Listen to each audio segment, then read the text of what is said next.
Pujari Lal Das is the court-appointed priest at the disputed Ram Janmabhoomi site. विश्व हिंदू परिषद ने मंदिर बनाने का कार्य शुरू किया है, इसके बारे में क्या सोचते हैं? ये तो एक राजनीतिक मुद्दा है।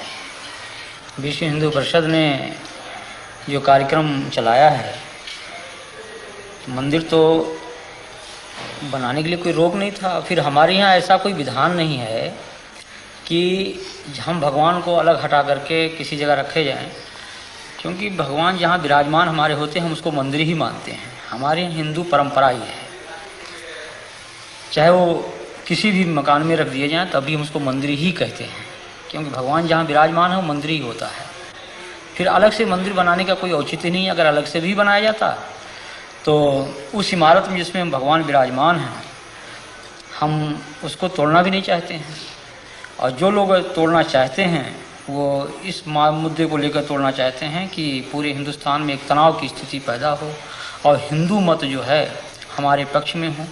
उनको ये चिंता नहीं है कि कितना बड़ा जनसंहार होगा, कितने लोग मारे जाएंगे, कितने कटेंगे, कितनी बर्बादियां होंगी, या जो मुस्लिम बाहुल क्षेत्र में हिंदू रहते हैं उनकी क्या परिस्थिति होगी। हमारे देश के सामने तमाम ऐसी समस्याएं हैं कि 1949 से आज तक किसी मुसलमान ने वहाँ कोई अवरोध नहीं पैदा किया। लेकिन जब इन्होंने यह नारा दिया कि बाबर के संतानों से खून का बदला लेना है, तब पूरा देश जो है वो दंगाग्रस्त हो गया और कम से कम हजारों लोग इसमें मारे गए, मौत के घाट उतार दिए गए। लेकिन तब भी इन लोगों ने जरा सा यह महसूस नहीं किया कि यह तनाव जो देश में फैल रहा है, हिंदू मुस्लिम की जो एकता आज हमारे देश में बनी हुई थी, तमाम मुस्लिम शासकों ने मंदिरों को जो जागीरें दी, आज जानकी घाट में माफीनामा मिला, हनुमानगढ़ी के बहुत से भाग मुसलमानों के बनाए हुए हैं, फकीर राम जी का मंदिर मुसलमानों का माफीनामा है।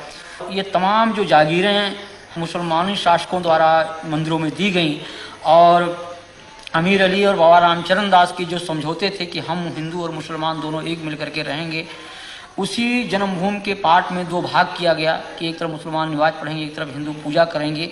ये सारी बातें जो थी उस पर इन लोगों ने पानी फेर दिया। अंदर में इस तरह से दंगे फैलाए गए, ये मात्र एक सांप्रदायिकता का दंगा कुर्सी और पैसे के लिए फैलाए गए, न कि ये राम जन्मभूमि के। मैं तो ये कहना चाहता हूँ, मैं राम जन्मभूमि मंदिर का पुजारी हूँ, मैं बिल्कुल सत्य कह रहा हूँ आपसे कि आज तक विश्व हिंदू परिषद के लोगों ने वहाँ पर एक माला भी नहीं चढ़ाया, भगवान की पूजा अर्चना तक उन लोगों ने नहीं करवाया वहाँ पर। और कब बल्कि उन्होंने व्यवधान डाला। हमने हाई कोर्ट में रिट दायर किया और रिट दायर करके तब वहाँ की भोग व्यवस्था चालू करवाया। तो यहाँ की जनमानस ने कभी इसको स्वीकार नहीं किया, लेकिन इसमें कुछ किराए के साधु जिनको पैसा चाहिए, पैसे पर खरीदे गए, रामशिलाएँ घुमाई गईं। उसके उन रामशिलाओं को उन लोगों ने अपना कमरा, अपना मकान बनाना शुरू किया और काफ़ी जनभावनाओं को उन्होंने दोहन करके और बड़ी बड़ी बिल्डिंगें तैयार कर ली। करोड़ों अरबों रुपए इन लोगों ने इकट्ठा किया, विभिन्न बैंकों में इन्होंने डाला और लाखों रुपया उन्होंने व्यक्तिगत अपने खाते में इन लोगों ने डाला। तो लोगों की हत्याएं हो जाएं, लोग नष्ट हो जाएं, इससे इनको कोई मतलब नहीं। इनको मतलब पैसा मिले, कुर्सी मिले। यहाँ जो लोग हिंदू राष्ट्र की बात करते हैं, राम के नाम पर तनाव फैलाते हैं, हिंसा करते हैं, ये सभी उच्च जाति के लोग हैं और ये सबके सब सुविधा भोगी है। इनमें त्याग और तपस्या और जनमानस का हित लेस मात्र नहीं है।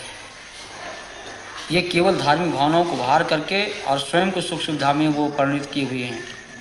ये जनहित की बात कर ही नहीं सकते।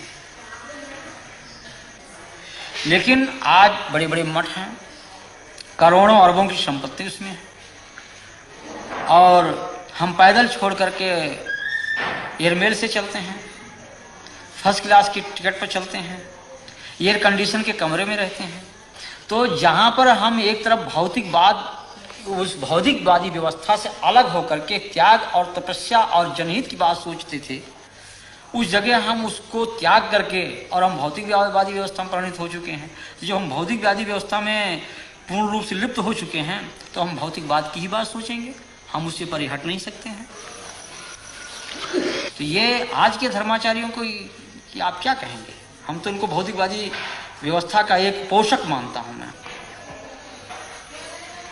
ये जो पूंजीपति कहते हैं कि हिंदू धर्म की रक्षा, हिंदू धर्म की रक्षा, मैं कह रहा हूं कि यहीं पर देश के पूंजीपतियों जो आज धर्म की, आज अशोक सिंघल को इस बात को जो कह रहे हैं कि हम बहुत बड़े राम के भक्त हैं, क्या राम का यही आदर्श है कि 90% लोग भूखों मरे?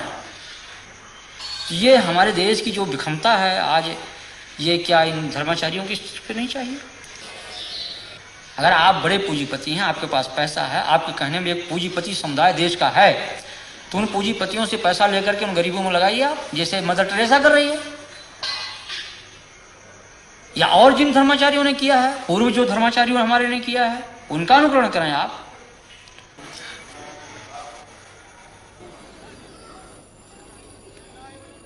कि जनमानस को इसका विरोध करना चाहिए कि किसी की धार्मिक भावना पर ठेस नहीं पहुंचाना चाहिए। हम किसी के दिल को तोड़े नहीं, हमारा धर्म ये अलाउ नहीं करता है, इस चीज को कभी अनुमति नहीं देता है। राम का हमारा ये जो आदर्श है राजनीति का, वो यही है कि जनता सुखी रहे, और जिस तरह से मुख में हम भोजन डालते हैं पेट को मिलता, सभी अंगों को मिलता, उसी तरह से सारी जनता हमारी है, कोई उसमें छोटा बड़ा कोई उसमें ऐसा नहीं है। लेकिन उन आदर्शों की सीधी हत्या की गई। साधु देखो जग बौराना, साच कहो तो मारन धावे, झूठे जगपतियाना। साधु देखो जग बौराना, हिंदू कहत है राम हमारा, मुसलमान रहमाना। आपस में दो लड़े मरत हैं, मर्म कोई नहीं जाना, मर्म कोई नहीं जाना।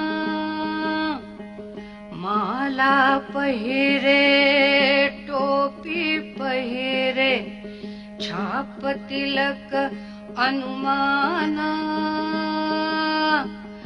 बहुतक देखे पीर औलिया, पढ़े किताब कुराना। करे मुरीद कबर बतलावे, उनहु खुदा न जाना, उनहु खुदा न जाना। या विधि हंसत चलत है हमको, आप कहावे जाना। कहे कबीरा सुनो भाई साधो, कहे कबीरा सुनो भाई साधो, इनमें कौन दीवाना, इनमें कौन दीवाना।